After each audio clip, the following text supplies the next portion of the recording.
জীবনে যখন কোনো বিশেষ কোনো গুণ বা প্রতিভা তোমার মধ্যে অধিক মাত্রায় প্রকাশ পায়, তখন নিজেকে শ্রেষ্ঠ মনে করার একটা প্রবণতা দেখা যায়। পরে তা আত্মবিশ্বাস কিংবা অহংকারে পরিণত হয়। কিন্তু আত্মবিশ্বাস ও অহংকারের মধ্যে একটা ব্যাপক পার্থক্য আছে। আমি এটা করতে পারি, এটা হলো আমার আত্মবিশ্বাস। শুধু আমি এটা করতে পারি, এটা হলো আমার অহংকার। আমি হলাম শ্রেষ্ঠ, এটা আমার অহংকার। আর এই অহংকারের ধ্বনি অনেক দূর পর্যন্ত প্রভাবিত হয়।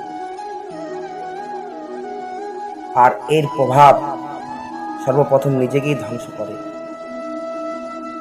এবার এই অহংকারের বিপরীত শব্দ হলো বিনয়, অর্থাৎ নিজের ঊর্ধ্বে উঠে অন্যের বিষয়ে চিন্তা ভাবনা করা।